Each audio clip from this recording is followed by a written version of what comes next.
It's Thanksgiving! Peter, what's one Thanksgiving food that you think should be thrown over the top? I feel like this subject is ripe for you and I to fight because I really like Thanksgiving food, but I'll take the green bean casserole and chuck that baby over the top. I'm good. I'm throwing away everything cranberry related. All of it. Go. Throw yourself over the top. You make me sick. Sick. From Wondery, I'm Michelle Beadle. And I'm Peter Rosenberg. And this is Over the Top.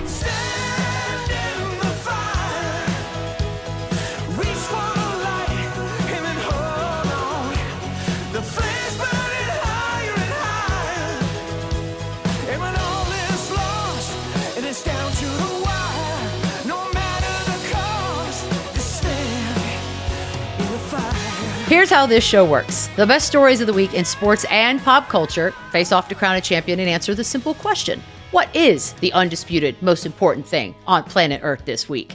We're going to decide it the only way we know how, using Royal Rumble rules. We'll start with two stories and decide which one is more worthy to discuss and which one has to go. After 90 seconds, a new story will be introduced and we'll have to decide whether we want to keep talking about our current story or switch to the new one. We don't know the order of stories coming our way, but we do decide which ones get thrown over the top rope. Peter, what's up first? All right, this is a doozy. The first two topics entering the ring. Draymond Green. Dirty Draymond Green. He's been suspended for 5 games after putting Rudy Gobert in a chokehold. Although I didn't realize when I added dirty to Draymond, it would all of a sudden sound like a Trump nickname. Dirty Draymond. Dirty. We hate Dirty Draymond Green. He's up against a good friend of Donald Trump, Jerry Jones, who has resolved his 30-year grudge with the legendary Cowboy coach, Jimmy Johnson. He will finally enshrine Jimmy Johnson into the Cowboy Ring of Honor. What are we throwing over the top rope? Is it Draymond Green or Jerry Jones and Jimmy Johnson? I'm sure there's a portion of society that thinks, oh, I love it when people can get past their differences. That's not going to be me. I love a grudge, and the whole point of a grudge is you take it with you to your grave and beyond. So, Jerry Jones, I've been waiting my entire life for this moment. You're going over the top. And I was nice about it. See? Gentle. Draymond. We got to talk Draymond, Peter. 5 games. Not enough for this moment in time that we're staring at right now. Really? Not enough. Not enough. This is a habitual line stepper, as once was said in pop culture. And I'm not a fan of his antics. I think it's just a bad look overall. And I'm kind of over Draymond Green, to be quite frank. The guy talks a lot, does a lot, and these are not moments that are making his team proud. And I'm over it. 10 games. I'm getting some Western Conference beef vibes here, a little bit of extra. He's no Zaza Pachulia. Then I have a real problem. But yeah. but I will say this. The act has gotten a little bit old in the sense that Draymond's become a veteran at this point. Like, this is not a spring chicken. This is a dude who got himself one more nice contract, a very decent gesture from the Golden State Warriors, who I thought, frankly, would say, you know what? We're probably not winning a championship because of Draymond Green anymore. Let's move on. They didn't. They decided, you know what? His heart and soul is kind of the core part of what makes this team special. Let's keep Draymond Green around. And what they ended up getting was the same old sort of nonsense that you get when you're in business with Draymond Green. Props to Steve Kerr, who was willing to actually say the truth, which was that this was over the top. But I will disagree with you. I think 5 games is just fine. I mean, yes, he's a habitual line stepper. 10 feels excessive to me. Does it? I mean, he was holding him. He wasn't punching him in the face. He should have gotten more time for the Jordan Poole punch, if we're being honest. He should. I agree with you. The fact that that's also on the resume is why I think the 5 games should have been 10. You can't come in with a track record. You just can't. All right, Draymond, sit tight. Coming in hot. Sports bettors and fantasy team managers are outraged. The Bengals didn't report Joe Burrow's wrist injury ahead of their game against the Ravens last week after he left the game in the second quarter. Do we want to continue talking about Draymond Green and his antics or switch over to Joe Burrow? This is a tough one because there is a lot to be said about the Bengals-Burrow situation and what that says about the NFL and teams' obligation to report given the fact that the league is in bed with the betting sites.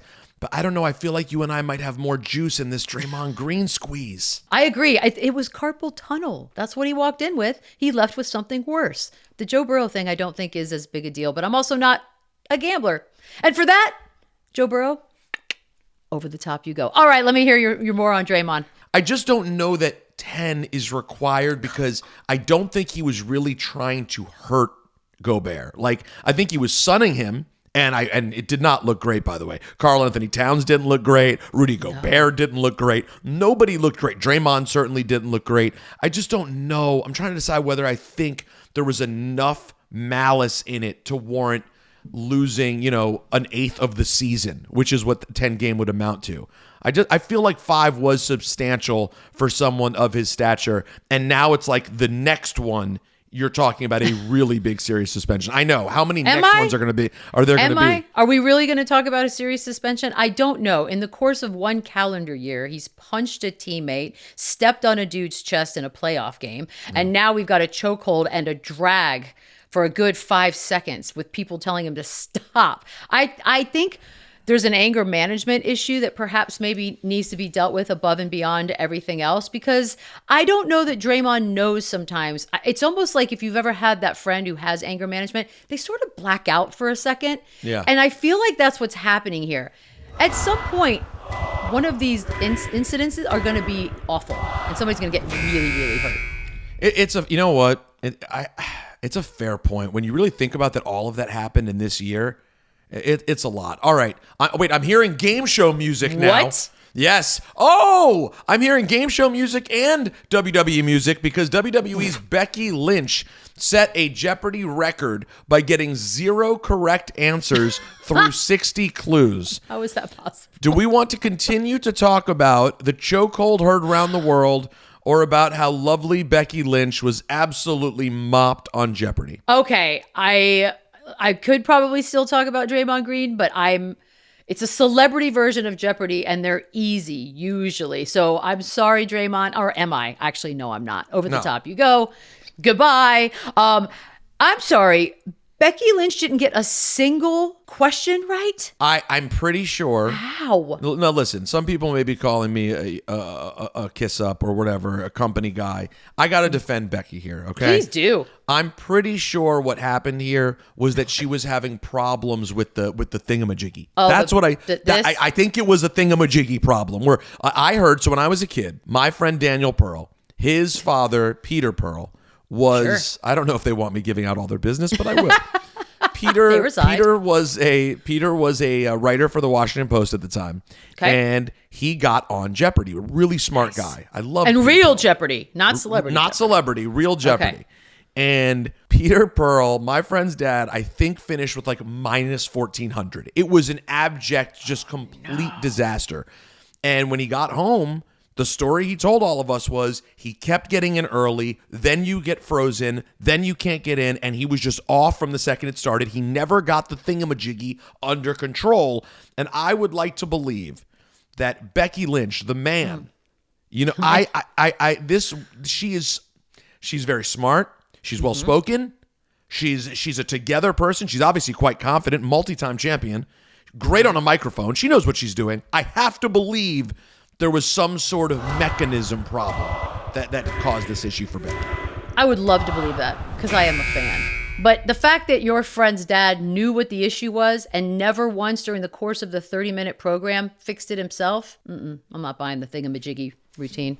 My question is, was Becky's former best friend Charlotte Flair just laughing at home watching the whole thing? Just somewhere in the back, just jinxing everything. All right, man, that's hard to do. Up next, Andre 3000 and Drake both released new music in the last week. Do we want to continue to talk about the absolute embarrassing failure of Becky Lynch on Jeopardy, or switch to Andre 3000 and Drake? No, just to protect Becky, I'm gonna send her over the top, and I think Beadle, we got to talk about this. I mean, these are two iconic artists who dropped very different projects this week. My guess is I'm gonna step out here on a limb and say you didn't listen to either. Ha ha! That would be incorrect, sir. Oh, let me guess. Now I have to guess which one you listened to. Well, 10 minutes before we started this, Oh. I listened to both. Oh, that doesn't count. Yes, it does. So- yes, it was enough to have an opinion. All right, so what did you think? Let's start with Andre. What did you think of Andre 3000's flutes? No. Pass. What else? Not into the flute vibes. I kept going to the next song. First of all, the titles of the songs. I was like, okay, there's something going on here. That was fun. And The then- 30-word titles to a song. That's interesting. They were like sentences, basically. Yeah, or or almost paragraphs. Yeah, almost paragraphs. The songs were like 10, 12, 13 minutes long of this like recorder flute thing. You know what I would have been pissed about is if I sat there and I listened to that entire album waiting for a lyric. I would have been pissed. Oh, like here come the bars. Yes, like it's coming. Here comes the song. I mean, listen, if you even are waiting for a beat to come in, you're waiting for the wrong thing. there's like nothing to there's snap nothing, to. if you're waiting to anything, you can even find the tempo. You're waiting for too long. Oh, I would have been angry. I love the guy, and it's like good sleepy time music. Like if you need something to go to sleep to tonight. Yeah, no, it's very relaxing. But what did you think about Drake's bonus songs that he put out? Why do we have to make a whole thing for bonus songs, for 6 bonus songs? Why is that like, now I got to go dig around and make sure that I have the right version of the same album that has the 6 bonus songs? Why? Why do we have to make this complicated? No, Beadle. It's the Scary Hours version. It's not scary at all. No. It's the Scary Hours version. I got to tell you, just being serious, I'm very critical of Drake at different times. I love the bonus songs. They are toxic. Oh, they are toxic. They are nasty. They are really entertaining. He got awesome. He got Alchemist. He got Conductor Williams, producers I love. So I was happy with it.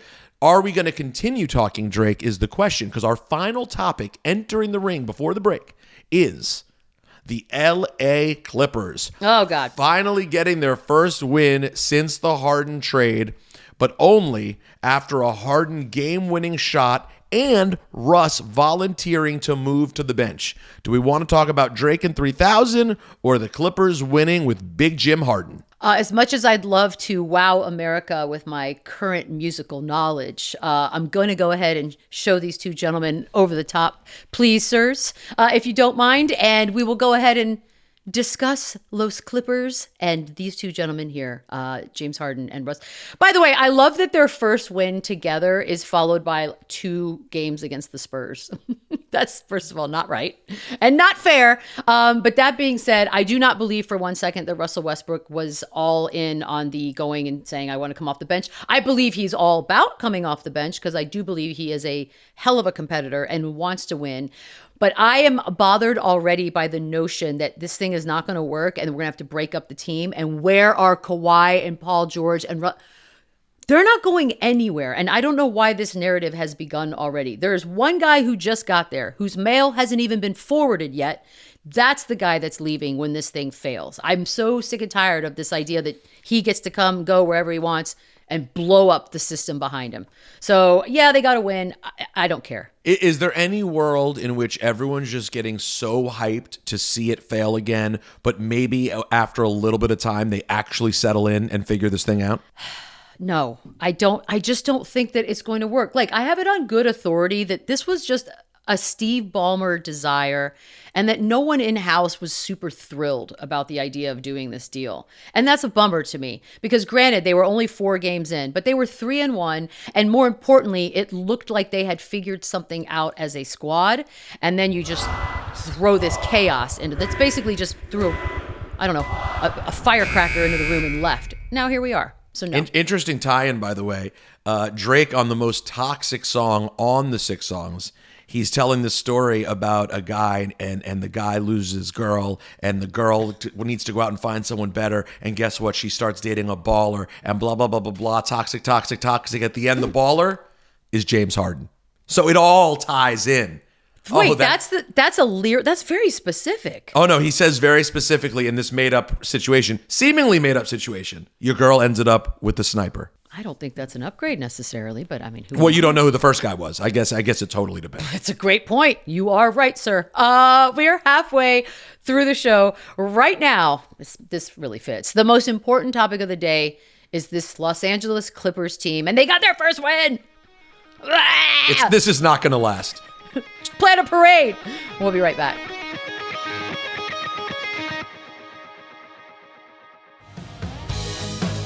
Welcome back to Over the Top.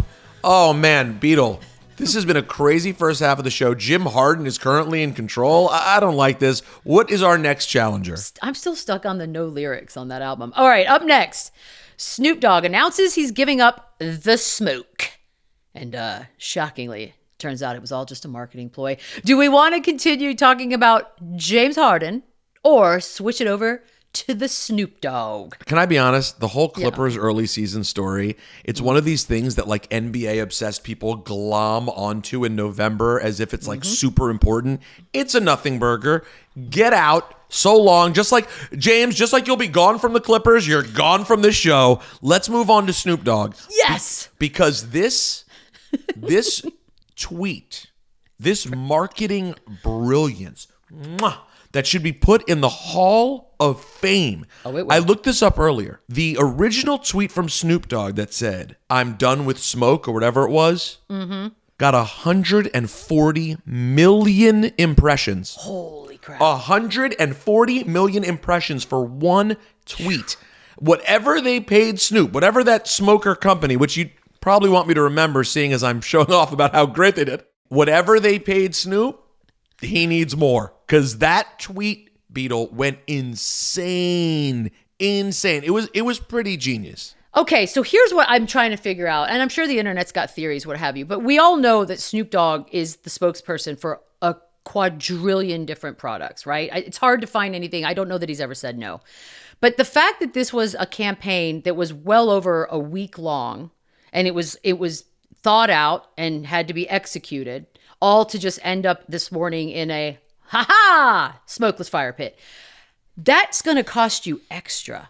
And he's already probably making a pretty penny each time he does anything for anybody. What are we looking at here by way of compensation? It's a great question. I mean, does he have equity in the company? Does he own the company now? Like, how does this work? And did they set one price? Because now, does he say, "Hey, wait a second, when I do this, you're going to have to pay me based on the amount of him." Who knows? Yeah, that's a great I don't know. question. All right. I know. Our Okay. next story, entering the ring. The 3 Thanksgiving games this year. Lions, Packers, 12:30. Cowboys, Commanders at 4:30. And Seahawks, Niners at 8:20. You want to continue on with Snoop Dogg or talk about our Thanksgiving football lineup? How do I stop talking about Snoop? But I also kind of want to talk about the Thanksgiving. No. Don't feel bad. I love football on Thanksgiving. Snoop. Okay, good. We respect you. You're an icon. You're a legend. I call you Uncle when I see you. Now, Same. Unc, please step over the top rope. You're out of here. Let's talk football on Thursday. Bizarro year because the Lions are good. Yes, they are. I was going to say that's the first game of the day. And normally that's the punchline game that everyone makes jokes about. It's like, oh, Thanksgiving, the Lions are going to lose. I'm going to pass out on the couch. Not this year. This is a Lions team that's very much contending for, I mean, I don't know how realistically how far they're going to go, but I'm a believer. You got the Cowboys and the Commanders team who tends to play up against their opponents. I see you. Well, and certainly down to our opponents. And also, I was trying to skip that part. And then the third game of the day, Seahawks and 49ers, is a juggernaut. So good for us who don't want to hang out with our families too long. We have a distraction. And for you and I, it's our jobs. I'm so sorry. I have to leave. I've got to watch these games. Have to watch. No, I'm psyched about it. I'm psyched for Lions fans. And mostly what I'm psyched about, Beadle, guess what? Oh, no. You know who the halftime performance is at the Lions game? No, but I think I'm going to guess. Go ahead. Is it Jack Harlow? It's Jack Harlow. That's right, Jack Harlow. Are we dating now? And I hope everyone at your Thanksgiving looks at you like, ooh, Beadle. No, the beauty is my family knows nothing about anything. They don't even know what jobs I do anymore. I'm going to make sure. I'm going to get this information to them. But yes. Is he really? No, His new song's pretty good, by the way. It's very catchy. I hate, but how is there already a TikTok thing to that? How? Well, he did the TikTok thing for like 3 weeks before the song even came out. He started it. He started it himself. It was like a promo campaign to kind of build the song. But and now I have to sit through everyone else doing it. Interesting. Yeah. But I will say it's a solid lineup, and I really do hope that my commies play tough against the Cowboys. This is going to sound organic. Some sick bars seem to be entering the ring. Our very own Peter Rosenberg released his annual Thanksgiving freestyle on Hot 97. I mean, do we want to continue to talk about football on Thanksgiving or obviously switch to your freestyle? I mean, what a seamless transition. How do we not talk about a time-honored tradition unlike any other? Sorry, football, you're dead. We have to talk about my Thanksgiving bars. Oh, it says here on our prompter, if freestyle is selected, let's hear some of those bars. They want turkey, they need turkey, we'll feed turkey. Give them that Popeye sweet turkey. Make them want to eat turkey, but not me. They can clear all the turkey off the plate, but not P. I want mashed potatoes this instant. The second you look up at the game, I'm back to stealing that then I'm out just like a thief in the night. I sink my teeth in and bite leftover. The best is the dirty version. I copied all of DMX's ad-libs, including that part. The ad-lib is him just going, bitch! And killed it. Rest in peace, DMX, and I'm sorry in advance for what's happened. That's it. That was an honor and an homage. You think he'll feel that way? When Yes, I see the dog on the other side, you think he'll be like, yo, I really like them bars. That was That's pretty the first good. thing he's going to say to you. First thing. The truth is, it's a ridiculous thing that I started doing on the radio. You know what I love about it? Sometimes I act like I'm like too cool for school and I'm somehow better than being a local yokel radio host. And then sometimes I just own I am a local radio yo-yo. That's just who I am. It's in my blood. And that's what these songs are every year. And even though it must look ridiculous on my social media when people who like don't know my daily job are like, what is he doing? Oh, I didn't think about that. Oh, think about the random people who see it. But in my world, like when I'm out in New York, for whatever reason, the people driving their kids to school, they love the Thanksgiving raps. And so it's become a thing. It's, first of all, Thanksgiving doesn't get the kind of love that the Christmas does. Christmas has got, like, we got the Mariah, we get it. That's the official start of Christmas. But now I love the idea of this. You didn't know that you had a co-host this talented, did you? I mean, I had my guesses, but no, that's on a whole nother level. That was actually really good. The hardest part is just getting my voice in DMX mode. Whatever. Did it hurt? By the way, by the end, it sort of hurts. But I did the best I could. All right, who's coming to challenge me and my topic? Oh, I see. It's the Oklahoma City Thunder's Chet Holmgren. Oh, okay. That's right. Reminding everyone, including you, Beadle, that there are other rookies out there not named Victor Wembanyama. After a 37-point game against the Warriors, including a turnaround three at the buzzer to force overtime. Do we want to keep talking about my bars or switch to Chet? Look, I could sit here and listen, much like a child in middle school would listen to records in my day, the whole album, Peter, that you need to put out. But I'm going to throw you over the top. Wouldn't that be fun if I could actually do that right now? Because Chet Holmgren, we do need to talk about you. Look, I never doubted Chet Holmgren. Let's start there, shall we? That entire Oklahoma City squad is a fun watch. And the fact that they have been building towards this by hoarding draft picks over the years and they still have a gazillion draft picks to go. This is a team. A couple years from now, this is a team. Is there any world in which, as the season goes on, Chet ends up in any kind of conversation about Rookie of the Year? Like, will he steal votes? Yeah, 100%. I think so. I mean, look, if his team is winning a lot more, which right now is on track to be the case, than the Spurs, then yeah, I think it's up for discussion. He's very much in there. The odds are decent. Like, he's just going up against this sort of alien unicorn, but it's a valid conversation. I think he's fun to watch. I really do. That turnaround, that's, again, dudes this tall shouldn't be doing that and not making it look that graceful as well. So, and they both are like just shockingly smooth. Like you look at them, you just wouldn't think they'd be so smooth, especially when the ball comes out of their hand. But Holmgren's a player. I don't think he'll win Rookie of the Year, but he that boy good. Close second. All right, coming in fast. The F1 event in Las Vegas was reportedly a disaster, at least for some fans.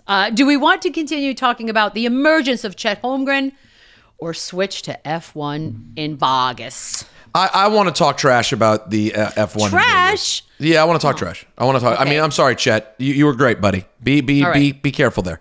Over the top you go. Let's talk about F1 going to Las Vegas. I mean, listen, I didn't go, obviously. My last 2 trips to Vegas over the last 18 months, I sat in horrifying traffic because of them building this stupid raceway across the city. So number one, I was rooting for this event to fail just off top. Rude. Then my cab driver, a very informative cab driver, told me one day that he was like, you see that hotel? I forget which hotel it was. You know, they have suites there that are renting $1 million for the weekend for F1. It's a good investment. Yeah, sure. Quick, it's 2 days. I get to watch cars go by a couple times, right? All right, cool. Sounds Maybe. good. It just, you know what it was? It was like Coachella on douche steroids. That's what it felt like in Vegas this past weekend. You could not pay me enough to have wanted to go to that. Now, that being said, if J-Lo and Ben Affleck had invited me to their party and, you know... They were there? Yeah, I think J-Lo and Ben had a party. Gross. Yeah. Come on, everyone got... Well, listen, you have all these billionaires going, so they need to find a way to get the celebrities to go to make the billionaires feel cool, because the billionaires don't feel cool if it's a room full of billionaires. They need some cool millionaire celebrities to be there as well. This is the problem with F1 events in the U.S. We U.S. them up. And that's not a compliment the way I'm using it. It's like we invite a bunch of influencers who have no idea where they are or why they're there. And look, if you want to know how everyone feels about F1 being in Vegas or anywhere or the show, go and watch Max Verstappen's 2-minute answer to sort of his assessment of the weekend. People who love F1, the drivers especially, they just want the race to be a race. Yeah, not and this weird spectacle. It is not that in the U.S. But I'll say this, the product on TV was decent, but I'm embarrassed at what we do sometimes. I'm embarrassed. All right, this is our final story for the day. Somebody call his mama. Tommy DeVito got his first win in the NFL, leading the Giants to a 31-19 victory over my Washington Commanders on Sunday. Then the water broke in both teams' locker rooms after the game. Perfect. Do we want to continue to talk about the douchery of F1 or switch over to Tommy DeVito? I would love to stick with F1. I have more to say about F1. I do not need to talk about Tommy D. We're going to talk about Tommy D and all the water that broke. Sorry, Vegas. Maybe next year it will be a little bit more smooth. Over the top you go. I cannot believe that your team, the Sam Howell era-led Commanders, got beaten by a dude whose mom makes his... Ma! Where's my rigatoni? That's the dude that beat y'all. That guy who went home to his parents' house after the game, but not showered because, God forbid your building actually have water pipes that work. Still. Trash pit. But that's the guy that beat you. The guy whose bed is made by his mother. His dirty underwear are his parents deal. I can't even say it. I'm disgusted. So, a couple things. Number one, as far as the water breaking, listen, there's still some things that are stuck from the Snyder era, okay? It takes a while to clean up that kind of filth. And frankly, it won't be fully cleaned up until they're out of the hellhole known as FedEx Field, one of the true dumps in all of sports. It has been a dump since they opened it. It's still a dump. Look on the bright side. Last year, it was sewage water coming out onto fans. This year, it was just shower water that no one got hit with at all. So it could be, in fact, even worse. Garbage. How did we lose? Curious. Go on your little Apple iPhone or your hunky computer over there, your hunky-dory, I don't know why I'm talking like this. My Google box? Go on your Google box and look up the record of teams when they win the turnover battle 6-0. Tell me how often that team wins. But here's the thing, Beadle. Here's the thing. You're not giving the Commanders enough credit. You know that meme of the guy who's pointing to his forehead like, ha, ha. Yeah. We wanted the Giants to win, so they can't draft a good quarterback. That's how smart we are. And in doing so, you gave Mama's boy just a moment in the sun. I can't believe this has happened. I can't believe this has happened. That's 90 seconds. That means we have a decision. Oh my God. The new undisputed most important thing on planet Earth this week is a dude who walks into the kitchen in his underwear while his parents are at the breakfast table drinking coffee. He says, Ma, did you make breakfast? That's right. Tommy DeVito beating Did you just call him Tony DeVito? Anthony, Tony, Tommy. Who cares? None of it matters because that's the winner. Oh my God. Do you think we got that right? No, and this is why people hate the New York media bias. Tommy DeVito cannot be the biggest story this week, but somehow he is. And it's my fault. It's the Commander's fault. It is your fault. It really is your fault this time. Truly. I know, and I feel terrible. That is it for us. Tune in next week to determine the only thing you need to care about and what goes over the top. And happy Thanksgiving to the DeVitos and everybody else.